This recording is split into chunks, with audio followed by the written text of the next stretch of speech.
You're just I'm chilly. I've got that cold that's in the bones. you're dressed like me, like a middle-aged dad who always wears the beanie no matter what.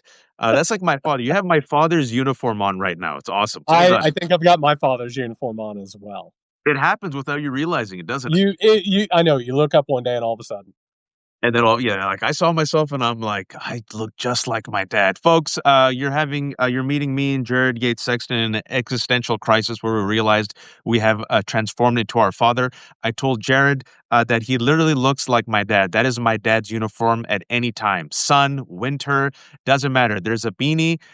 He's got the beard and he's just huddled up like that. Yeah, exactly. It happens, folks. It's inevitable. You find out there's two different types of cholesterol. Apparently, there's a good cholesterol and a bad cholesterol. You find out that you're lactose intolerant. You find out that you have to work on your core. These things happen, but that's okay. We're still alive. And I have Jared-Yates Sexton, who cheats. My co-host Danielle cheats on me with him, and I allow it. He's the only man that I allow Danielle to cheat on me with as they do their midweek check-in. But Jared is a fantastic author, historian, editor of the Suspect Dispatches from a Failed State. You have to subscribe. Also, the book behind him, Midnight Kingdom, fantastic book where Jared is a masochist who has followed white supremacy, capitalism, power, how it intersects, how it defines America, and literally the inevitable end result, which is Donald Trump and the Broligarchy. But I've asked Jared to do a two-parter today. The framing is, my opinion, MAGA is cracking, but the Broligarchy continues grifting. Let's focus on the first part, because it was only a matter of time that face-eating leopards would eat each other's faces. And I want to start with Epstein before we get to the Nazis. I was on Piers Morgan's show earlier today, and I was telling Danielle why it was different. I was on with two pieces of crap. Chris Rufio, the man who literally admitted to engineering the CRT nonsense. Okay, Yep. literally, folks. And Buck Sexton, who's the co-host of the show with Clay Travis. Exactly. Yeah. Yes. Like I saw Jared just go, wow. Why do I mention this?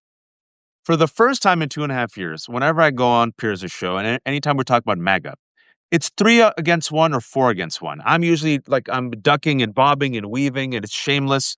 Not today. Today, for the first time in 2.5 years, there was almost Yep. near unanimity over the Epstein files, over the elites, over lack of faith in the FBI, over lack of transparency. And these MAGA reeks who have spent the past several years and made a lot of money sucking at the, corpulent orange teat of Donald Trump, for the first time, Jared, on Epstein, they were like, yeah, there should be more transparency. Yeah, they should reveal it. Now, folks, the reason I'm setting up this way, if you've ever seen these shows, if you've ever seen me on these shows, these people are shameless. Yep. They have gone out of their way to literally say a naked Trump is wearing the most beautiful silk robe. I was sitting there shocked. I was like, how are they going to spin it? I'm waiting for it. How are they going to spin it? No spin came, Jared. And so that shows me that they know that their king and daddy might be cooked on this issue. Your take, Jared. Well, first things first. I'm sorry you had to do that. Some of us have. You go into the places, right? And I'm so proud of you for that. You've always been willing to do it, and it earns my respect. I think there are a few things happening here, and there have been so many signals lately. The near unanimous voting to release the Epstein files, which who even knows what files are being released or whatever, because these people are criminals and they will cover themselves up for everything that they've done. Or But if they'll be released, Jared. If they'll be released. if they'll be released. And then, of course, you have Marjorie Taylor Greene, who a Paul on the road to Damascus moment for this woman. It's incredible, Waj. Like, she's basically a Democrat now. Huh. She's making so much sense. It's incredible. What horseshit. But the whole point of all of it is that there is a thing that happens here, and I'm going to make a reference, and I'm going to try and get a couple of generations here. There's a reason why the Music Man only comes to your town for a small period of time. There's a reason why the monorail salesman only comes to Springfield for a limited amount of time. Unreal. Because the grift is eventually revealed. And so what happened in this case, by the way, for Donald Trump, the best thing that could have happened to Donald Trump, and I mean this, is that he could have not got a second term. He could have just hung out at Mar-a-Lago and convalesced for the rest of his life. He wasn't going to end up actually being prosecuted for these things.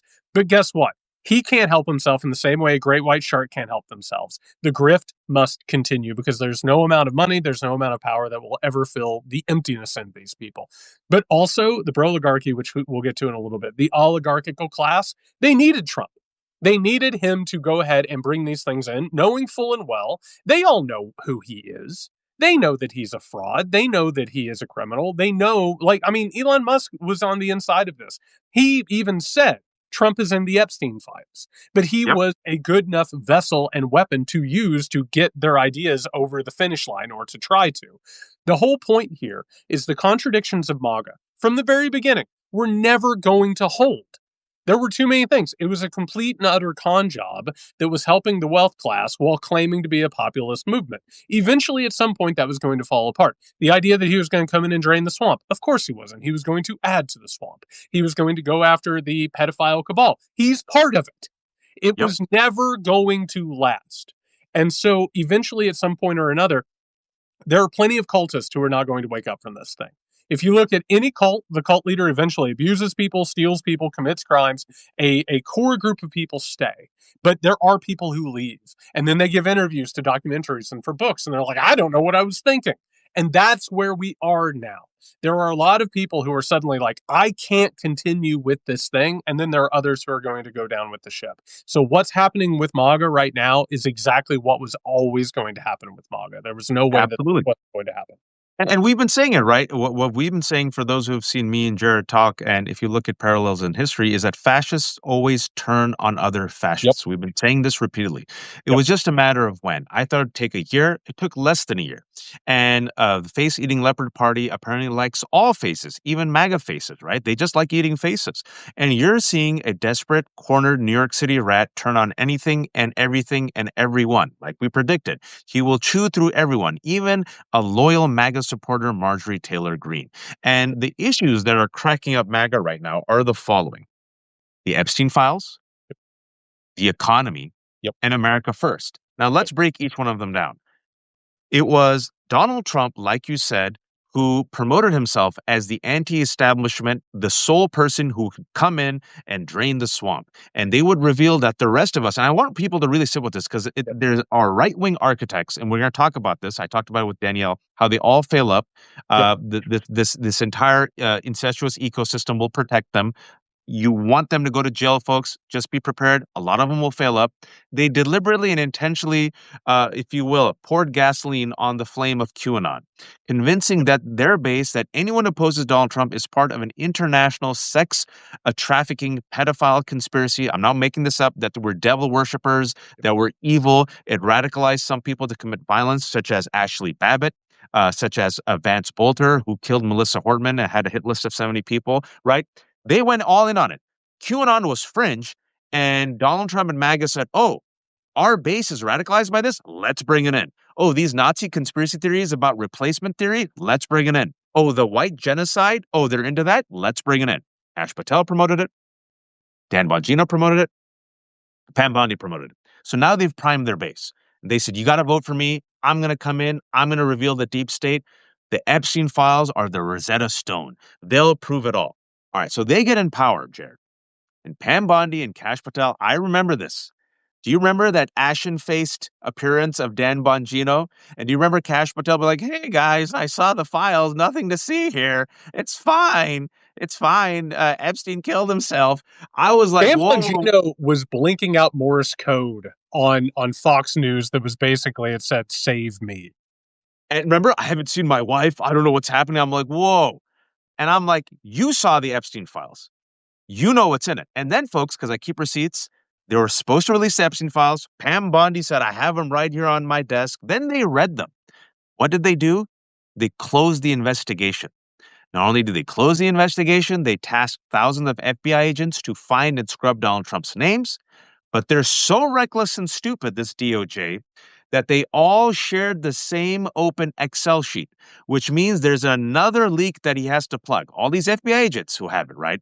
Then the Wall Street Journal said, Jared, that Pam Bondi told Donald Trump in April he's in the Epstein files. When he was asked about it, he lied about it. So what I said earlier today on Piers Morgan, I'll say it again. We are witnessing the biggest political cover up in modern history. And because the only reason I'm going to take it a step further, the reason why we care about it is not because of Democrats, not because of liberals. It's because MAGA is talking about it, and it's the Wall Street Journal that talks about it. And this country pays attention when MAGA's pissed off. Your take on it? Well, I'll just go ahead and I'll say one thing historically, Waj, which is if you don't understand fascist and the way that they work and how self destructive they are, do yourself a favor and Google the SA, which the SA was the group of the Nazi party, went to bed one night thinking that they were fine, and then they got massacred and they got arrested.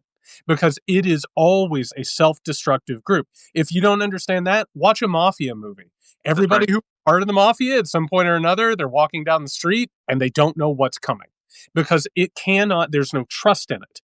There is no honor among thieves when it comes to this because they're always going to turn on one another. Also, if you don't understand this, ask Mike Pence, right? If you really want to understand everything that's going on, that shit is exactly how this stuff always works.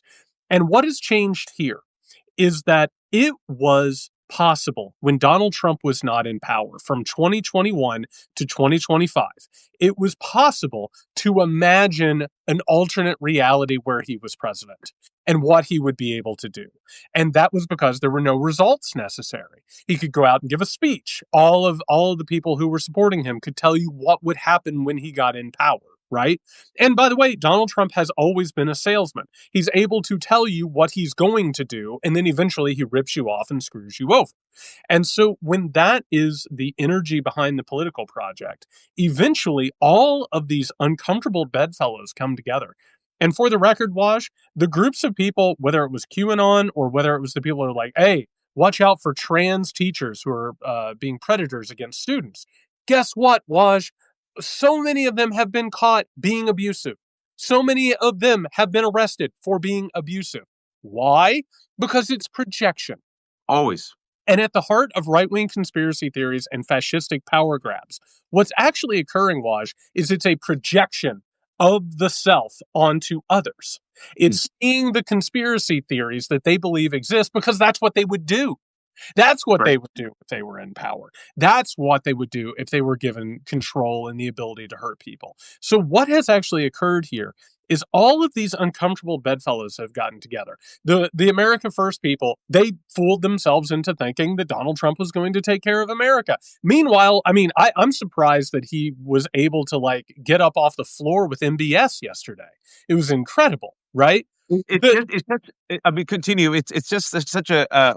We'll get to the MBS for a second because it shows you how it's a big club and we ain't in it, and the Broligarchy transcends ethnicity and race and decency and standards. But you mentioned fascists come for everyone, and I Everyone, always told people we've been warning. We've everyone. been talking for several years. We're like, hey, MAGA, you think Donald Trump has your back? I give you Mike Pence running for his life on January 6th. I give you Liz Cheney and him imagining a firing squad, right? I give you all these people he's stiffed over, and now we have Marjorie Taylor Greene and Thomas Massey. He's turned on them and called her a traitor. But what Marjorie Taylor Greene is doing, and she's not stupid, and this is one of those things where I want to just say, I told you so, if I may. 4 years ago, and it's the world's worst I told you so. I get no joy from this. When she was introduced in the public scene, I was a columnist for the Daily Beast. And I believe my first column for the Daily Beast that I wrote for them for 2 years was Marjorie Taylor Greene is the present and future of the GOP. And people said, Wad, you're crazy. You're suffering from Trump derangement syndrome. A lot of these establishment hacks, a lot of these establishment liberals, these Democrats, these journalists said, whatever, the centrists will come, the adults will come. I'm like, you're not paying attention. And I'll say it again. Marjorie Taylor Greene is not stupid. She's the president and future of the right wing movement. Her, Tucker Carlson, Nick Fuentes, the Groypers. All right. There's three issues where, if you've paid attention, we've already talked about the Epstein files. There's two other issues. And my fear is, and we're going to talk about the Broligarchy in a second. My fear is that Democrats don't realize what's happening. She is outflanking him on these issues that will win over a lot of support. Number one, the Epstein files. Thankfully, Democrats are behind it. The second issue, if you all been paying attention, She is talking about America first, America only. That's going to be the new remix of MAGA, America first, America only. And specifically because she does go into anti Semitism and because she does support white nationalism, she is focused on Israel. And she is saying, Israel, why the F are we giving so much money to Israel? Why are we supporting a genocide? Why are we supporting an occupation? And she is further, if you will, on this issue to the left, meeting the progressive base than actually the Democratic establishment, even though you and I know there is anti Semitism driving it, but is nonetheless effective. Jared. Well, and that brings me to the next point, and with the oligarchy and with all of this, I think that people have gotten so caught up in the idea that Donald Trump is an aberration that they lose sight of the fact that he is a symptom of a larger disease. Yeah. What Donald Trump is bringing us to right now, and all of the signs are there. And by the way, Waj, I'm glad you keep bringing up the time period that we've been talking about this, because if people want to think that this is stretching, this isn't hard. That's the issue. The people who don't see it, they don't want to see it. So They don't what want is Donald Trump doing right now? Donald Trump is the hatchet man who comes in to your failing business and strips it down to spare parts and figures out how to get the pennies out of the couch cushions. He's the one who is delivering us to an economic collapse. And if people haven't looked at this, it's everywhere. And do you know what happens when there's an economic collapse? And by the way, your demagogue is revealed as not just a traitor and a criminal, but also incompetent. You find someone else. Donald Trump is not long for this world. And I don't mean just as president of the United States of America. I mean the mortal coil. He is not going to live forever. And if you think the people who have dropped not just billions of dollars, hundreds of billions of dollars for the project that started before the 1970s, we can even put it there for a historical standpoint. If you think, and by the way, I'm so sorry you had to spend time with Christopher Rufo because he is one of the people who has made his entire living serving the people that I'm talking about.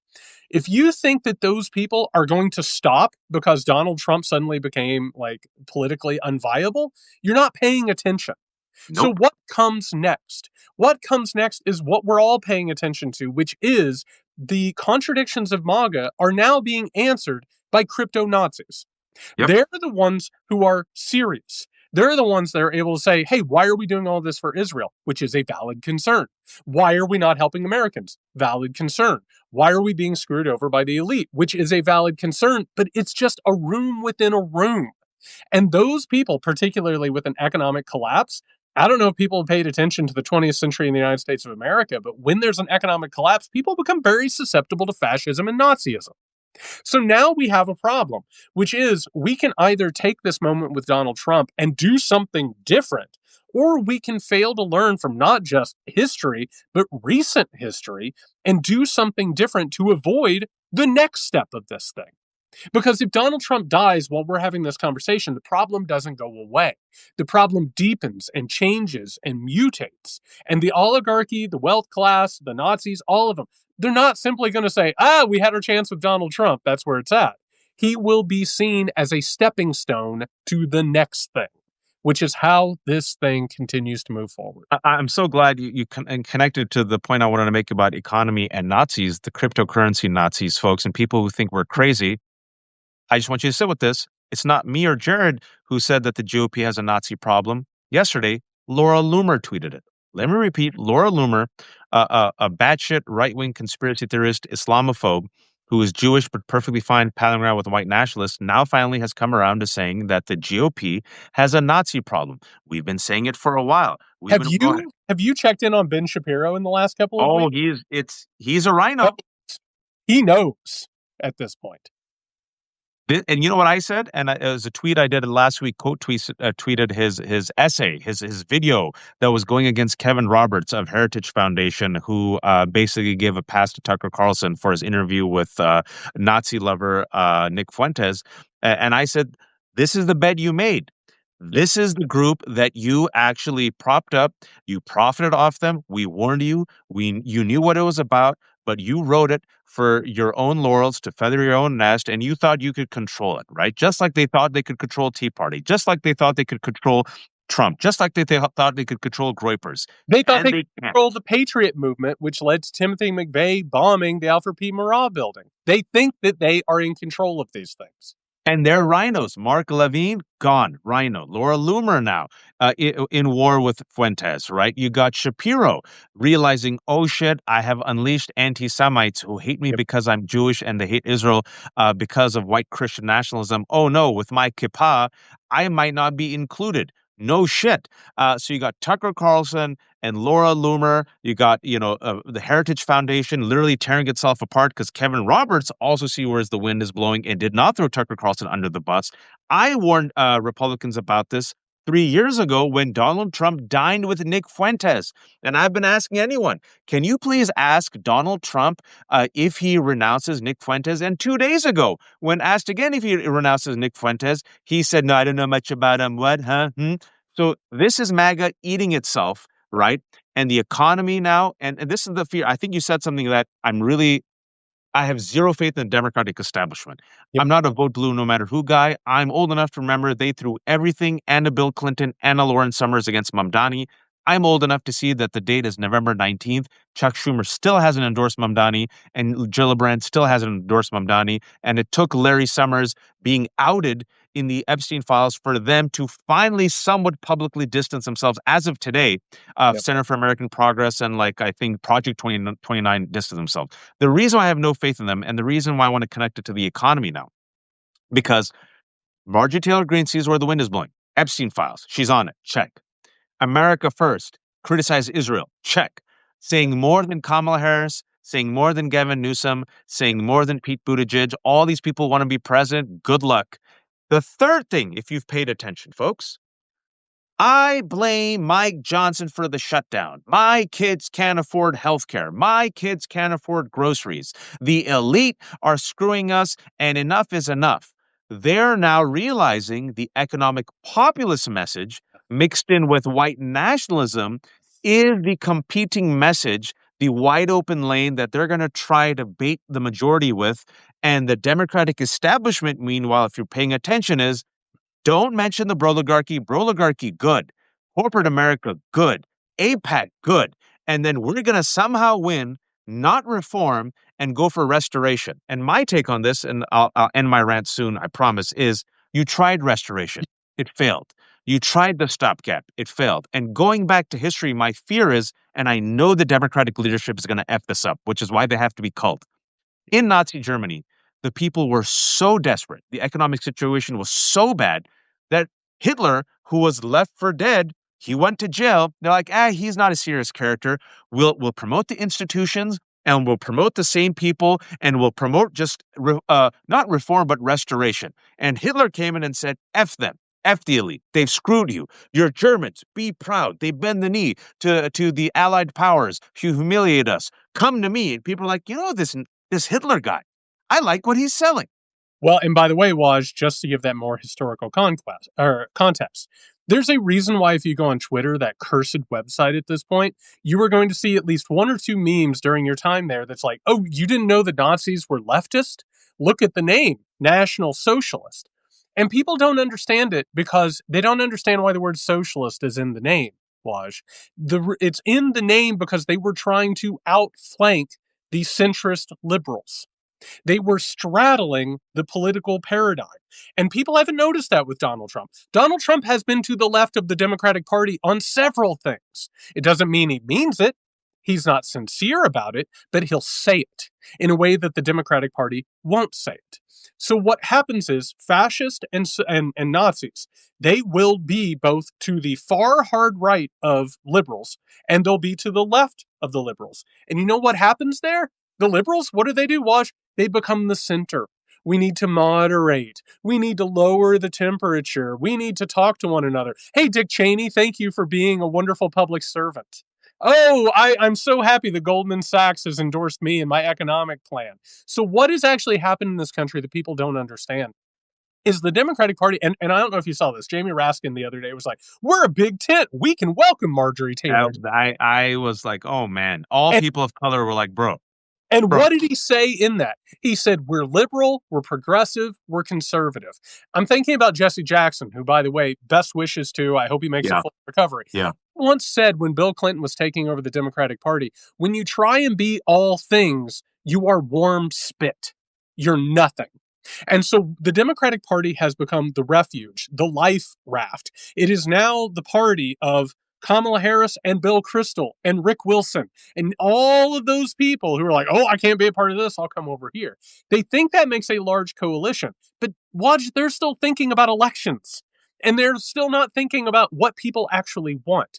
The Democratic Party is completely and utterly divorced from the reality of what their base wants. In fact, vilifies their base. The base is what's costing us elections. It wasn't Israel. It wasn't Gaza. It wasn't like becoming more and more conservative. So what happens is as this gets more and more out of balance, the far right also gives the simulation of the far left, and it takes the wind out of the conservative liberals. So we now have two parties in this country. We have a conservative party, which actually looks a lot like George W. Bush's Republican Party. That's right. We have a fascist far right party.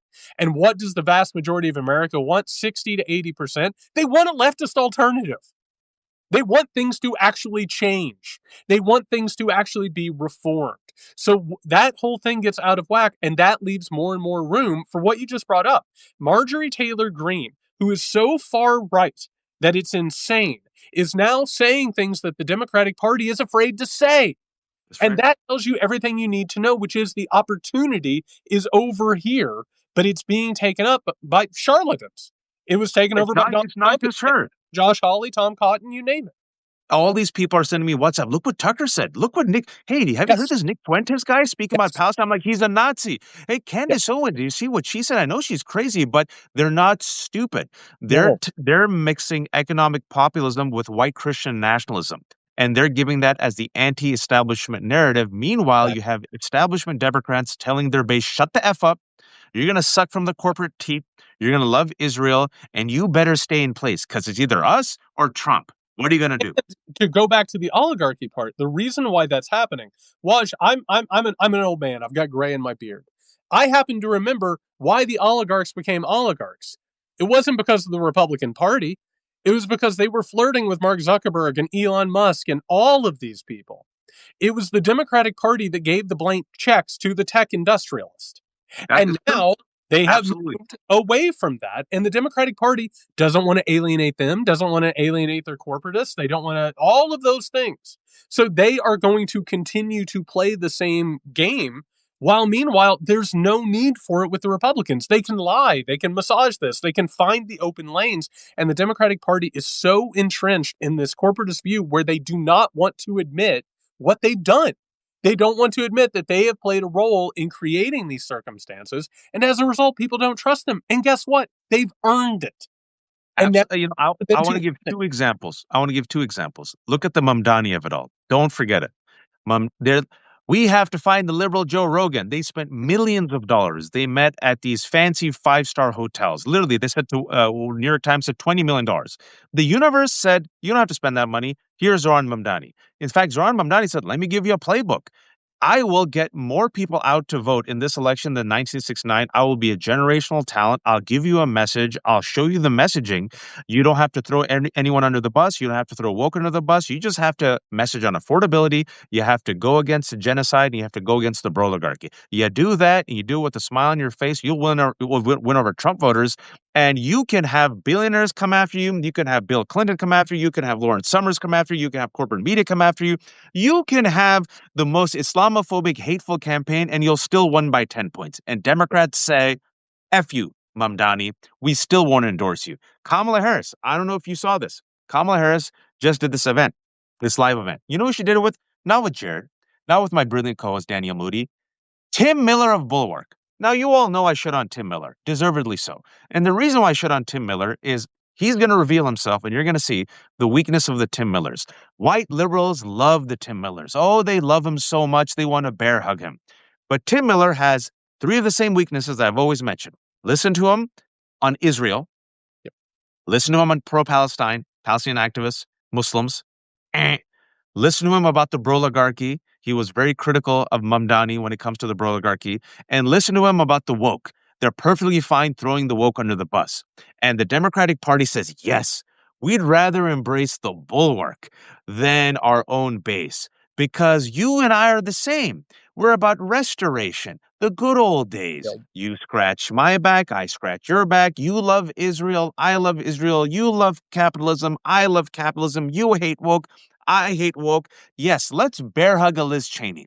Let's bear hug a Tim Miller, but we won't bear hug a pro-Palestinian activist. We won't bear hug a transgender. If you think I'm wrong, folks, look, Bulwark does really good work. I like a lot of their articles, but I'm just telling you straight up, it's happening right in front of your face. I literally saw Kamala Harris come out, and I'm like, who's she talking to? Tim Miller. I ain't jealous. I don't hate. Let them succeed when they do good. I'll tell them when you do good. I retweet the good stuff that they do, but I'm telling you, eyes wide open. They would rather embrace a Bulwark than a Mamdani. And if you think that's going to help you, I give you the 2024 elections. And it's a big club. It's a big club and you ain't in it. And this is where I want to connect it to the Broligarchy. Because you talked about the crypto Nazis, Elon Musk, Peter Thiel. I'm not making this shit up, folks. They promote eugenics. They Yep. promote white nationalism. They have openly flirted with Nazi conspiracy theories. It's all in front of you. Yesterday, Elon Musk was at this dinner. And so was David Ellison. Oh, Nepo baby David Ellison, the son of Larry Ellison, on and off again, the world's richest man, who's also the private donor, the largest private donor to IDF.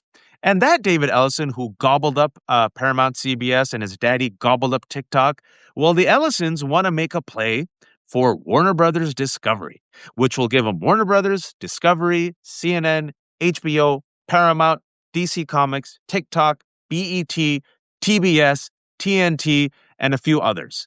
And in order to gobble up Warner Brothers Discovery, these folks who hate Muslims and Palestinians are going in with Mohammed bin Salman and the Saudis. It seems that it's a big club. And if you're rich, we'll overlook you being Saudi or Muslim or pro-Palestinian as long as you can help us get richer. Jared, your take on this. Well, I will start with a little bit of misdirection. Wash, there's a reason why you and I are having this conversation on Substack and we're not having it on CNN.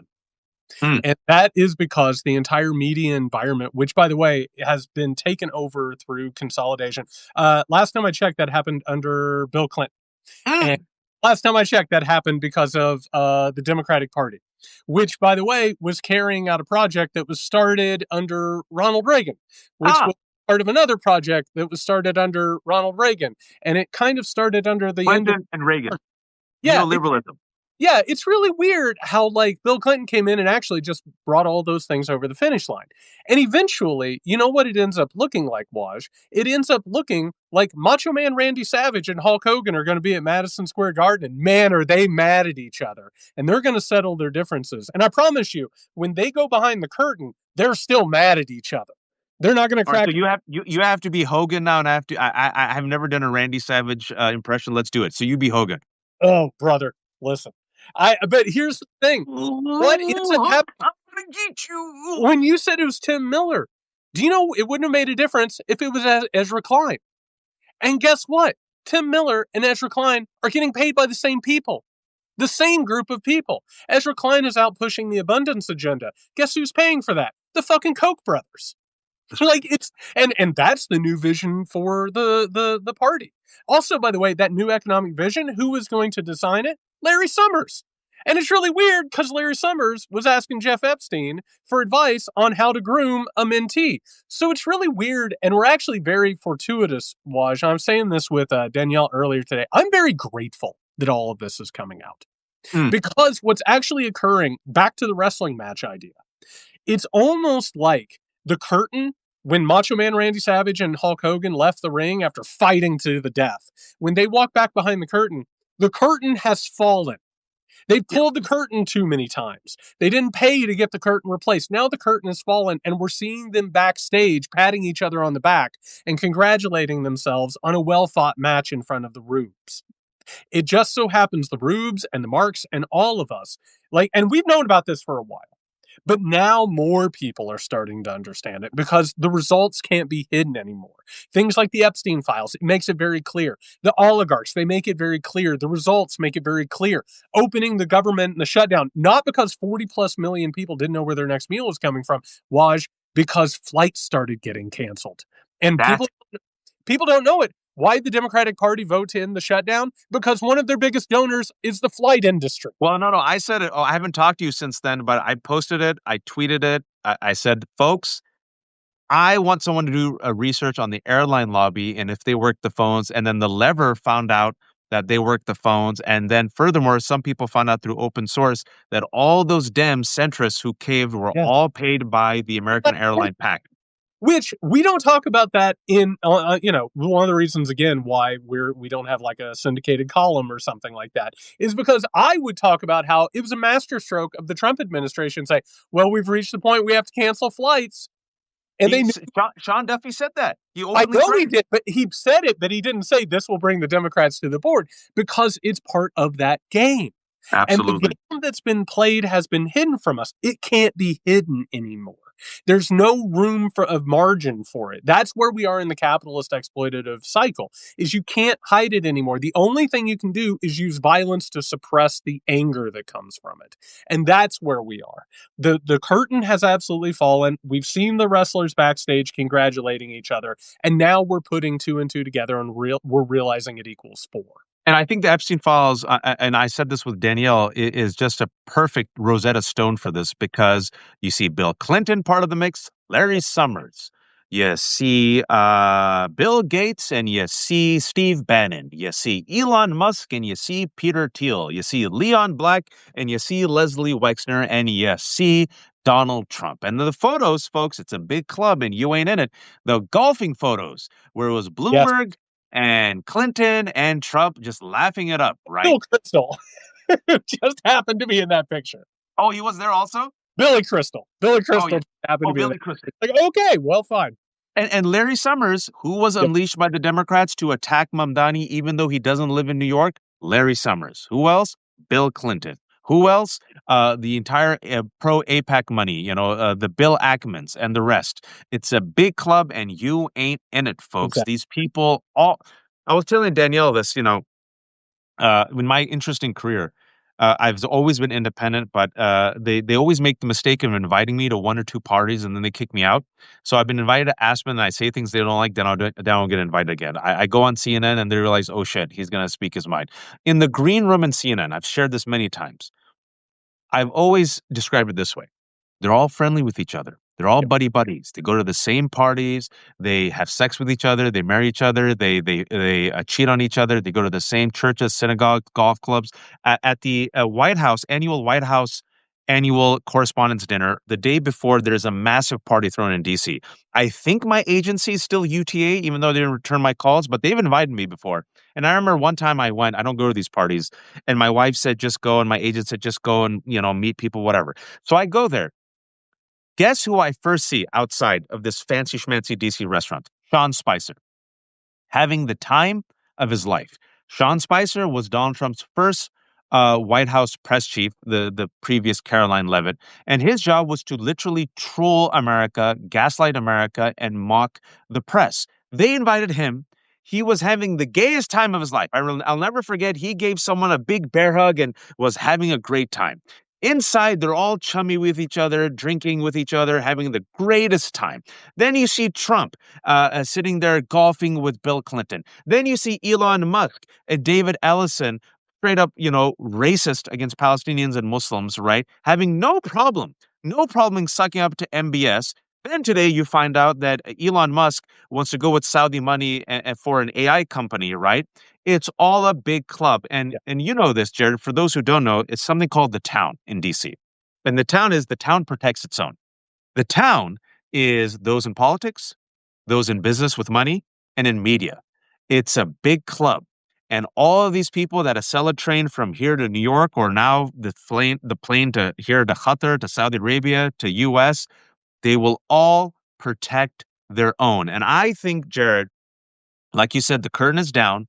Epstein files are revealing it. Income inequality, the horrible recession, the fact that the Broligarchy is so naked and shameless, you're literally throwing great Gatsby parties as people are starving, right? Giving $40 billion bailouts to Mila. I think it's too much. It's so much now. It's uniting conservatives, independents. People are apolitical. The lane is wide open. My fear is Democrats will not take this gift that is in front of them. They will cede it. They will go for restoration, abundance. They will go for milquetoast centrist, who will just, even if that milquetoast centrist wins, will be like a Biden, will just be a plug and play. And then in 2032, my fear is you will have an economic populist white Christian nationalist. Yup. And if that's the way it goes, I mean, and to be clear, like we don't have time to get into the whole part of it. Looking at history and the way these things work, I still believe an alternative is going to crop up. And Okay, you're I right, hope so. Democrats are not going to take it because they don't want it. Like the Democratic Party doesn't want the responsibility to actually be able to get things done. If you don't believe me, check out Joe Manchin and Kirsten Sinema. They were Yeah. the most useful Democratic Party members for a very long time because they didn't want to do the things that they said they wanted to do. So, my question at this point is what is the alternative going to be? Is it going to be a third party? Is it going to be a hostile takeover of the Democratic Party, which is a possibility? Or is it going to be a white Christian nationalist who probably, if I had to make my guess, would probably be a veteran of the armed forces? So, like, Josh Hawley or Tom Cotton would be a perfect sort of example. JD Vance can do it, and people are worried about he's not charismatic enough. It doesn't matter, right? It Doesn't matter. actually does not matter, especially if you're not having free and fair elections.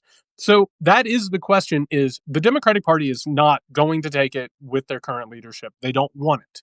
That matter of fact, Mamdani getting elected was the worst thing that happened to the Democratic Party rank and file because it showed that something could work. They were rooting against him so hard, if not actively campaigning against him. Still are. Still are. Still, and I talked to Danielle about this today. I said they didn't spend all that money and all that political capital against him because they were afraid he wouldn't get things done. It's because they were afraid he would get things done.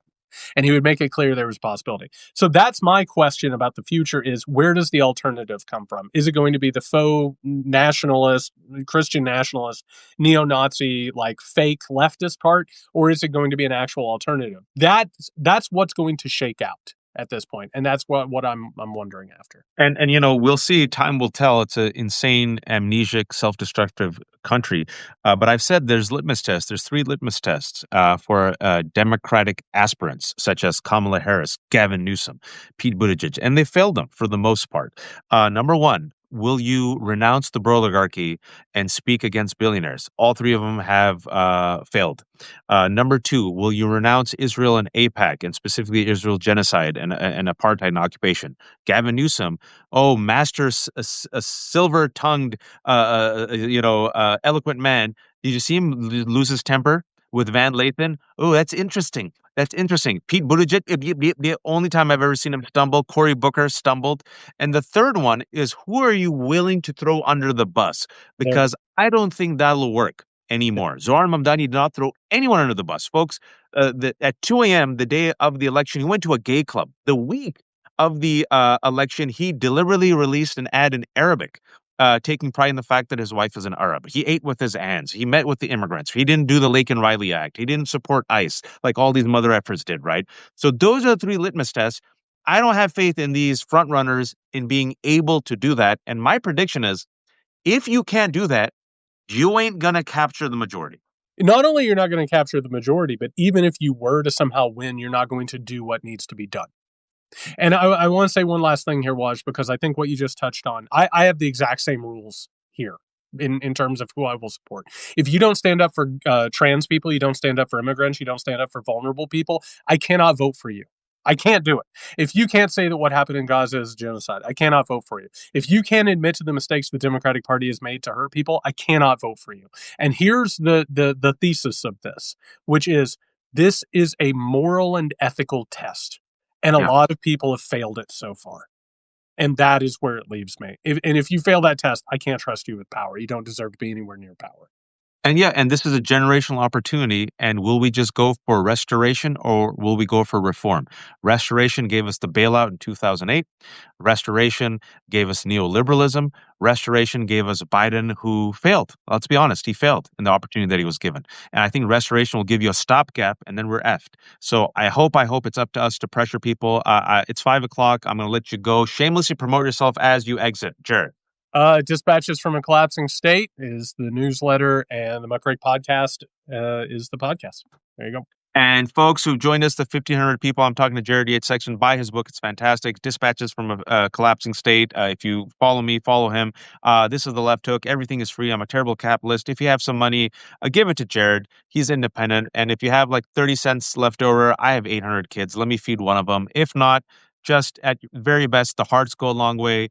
Share the likes. It goes a long way. At least just listen to this information and subscribe. It's all free content, very deliberate, so people can be informed. And I know times are tough. For those who can or are able, please support independent writers and journalists. We're going up against the Broligarchy, folks, and that's why we keep it real and we speak without fear or favor. Thank you all for watching. Thank you, Jared. Everyone, be kind, be informed, and please, oh, please don't be a fascist. Take care. Later, bud.